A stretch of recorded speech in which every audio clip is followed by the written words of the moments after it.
You're coming back for a sequel, is I was already there. I already kind of knew who the character was. I had a conversation because the character was more fleshed out. So I had a conversation with Denny right before he started filming, and he said a few things to me, and they just clicked, and I was just ready to go. It's fun because between the first movie and the second movie, he just gets angrier and grumpier and all that shit. And he's lost weight, he's let his hair grow out. And then when he meets with the person that he meets with soon thereafter, he's revealed again. You just see this wonderful, vulnerable light come on in his eyes. And it's really nice. There's a little more emotional fluctuation in this one, which I think is fun. Josh Brolin joined the rest of the cast and crew at the New York premiere of Dune Part 2, which is finally out, and this week in UK cinemas. They must be ready to put their suitcases down, their passports away, and just chill the F out. Right, I'm Max, this is Flip Your Wig. Turn your notifications on if you haven't already, because I don't want you to miss a video. Please also subscribe, because you are a part of this community. Denis is amazing, my third movie with him. Zendaya was amazing. Timothy I've watched grow into this, very substantial young man. Austin, I think, is a revelation. Florence, I'm in love with everybody. I don't know what, it's a love fest. It was truly, because we were in the middle of nowhere, we were 2.5 hours outside of Abu Dhabi. You couldn't help but be a family. That can be a bad thing sometimes. This time it was great. Did you know that wrestler Dave Bautista has a huge man crush on Josh Brolin?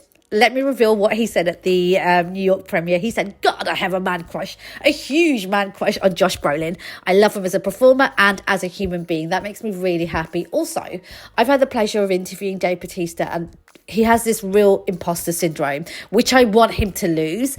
But during the New York premiere, he shared something which I thought was really beautiful, just about the fact that Denis Villeneuve has completely made him feel empowered and really believes in him as an actor, which is just so nice to hear. I don't know, man. I have a special relationship with him as a director. He's, I don't know. He treats me like I'm a special actor, and that goes a long way with me, because I've always had this chip on my shoulder to prove that I was, I wanted to be an actor. I didn't want to be a movie star. I wasn't chasing a paycheck. Wasn't after the big blockbuster films. I just wanted to be as good of an actor as I could be. And Denny seems to, he puts me in my comfort zone, and he brings out the best in me. So it's just my interaction with Denny that I'll remember the most. The truth of the matter is it's an epic film. There's very few people, I think Nolan's one of them, I think Denis another, that keeps it personal. He keeps it, emotional. He keeps the story personal. It's not a lot of people that can do that. Star Wars was that. E.T. was that. It's like big scope, and then you get into these relationships, and it's what you want in a movie, It's what you want when you go to the theater and the lights go down and you have your arm in that worm bucket or whatever it is that they've marketed, and you transport, which is cool. Not often you see a whole cast and crew that genuinely look like they get along, and it's not just fake for the cameras and whilst they're promoting. I'd be really shocked to hear if there was any issues with anyone behind the scenes, because they've all just come across genuinely like one big happy family, like brothers and sisters. I can't recommend this film enough. It is absolutely brilliant. No spoilers. Let me know what you think when you go and see it, because it is out this week. It's a special film. It's one of those once in a generation films. It's a film that doesn't come along often.